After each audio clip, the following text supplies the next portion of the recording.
A royal welcome to a new season of the Porsche Top 5 series. Today, it's all about the value, and we'll let the numbers talk.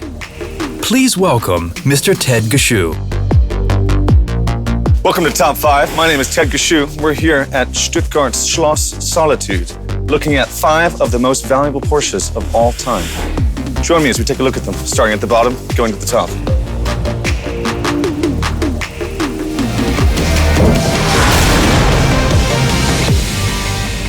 The 1973 917 30.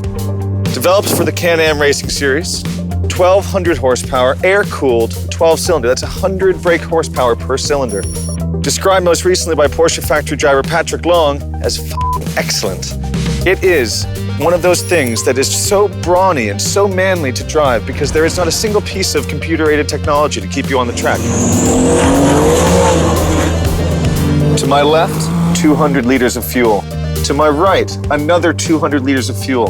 That made this car a 1,200 horsepower, 0 to 60 in 2.1 second bomb that heroes like Mark Donohue strapped themselves to in period. It is truly one of the most exceptional racing cars ever developed by Porsche, and it most recently sold for $3 million US. That's what makes it our top 5. Now we go on to top 4.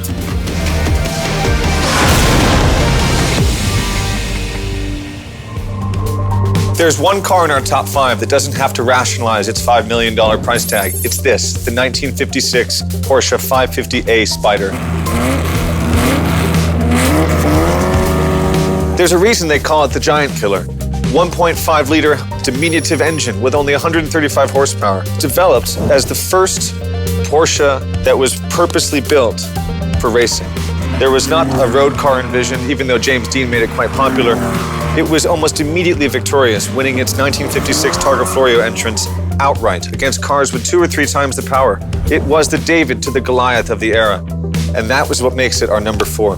Now let's look at number 3.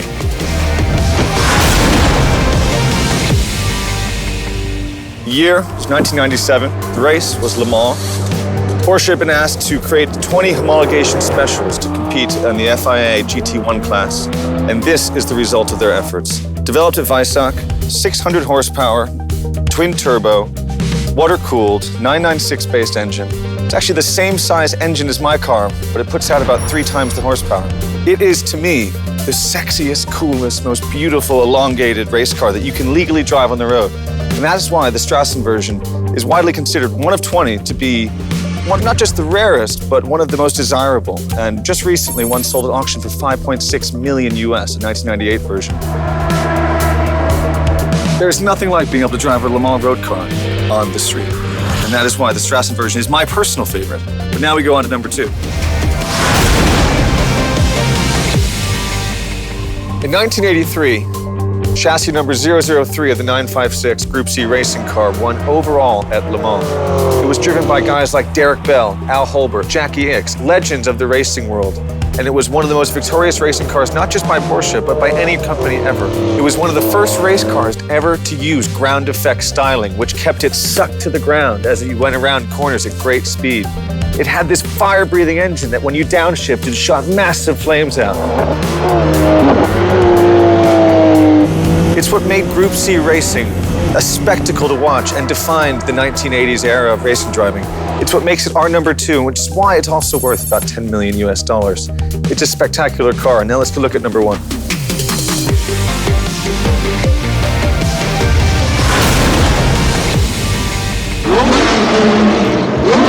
This is our number 1, the 917K. Master of Le Mans, Golf liveried, made popular by Steve McQueen in the film Le Mans. It is one of the most iconic racing cars in history.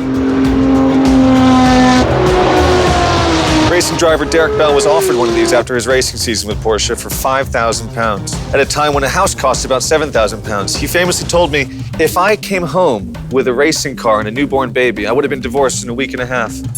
Unfortunately for him, it is now worth $14 million US, and it is one of the most exceptional racing cars in history.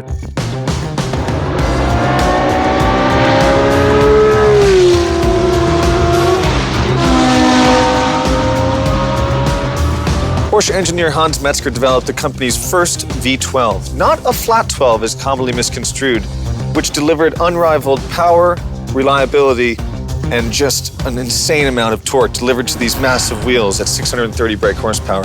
Its slippery aerodynamic body paired with that massive engine is what allowed it to go over 220 miles an hour in the Mulsanne Straight at Le Mans. It is, to me, one of the greatest racing cars of all time.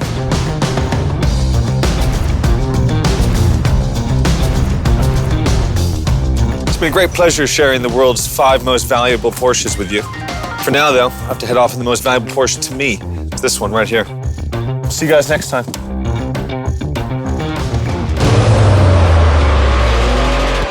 Thank you very much, Ted. And for next week, we have another highlight for you, when we are going to settle the question of all questions. Stay tuned, as it's going to be fast.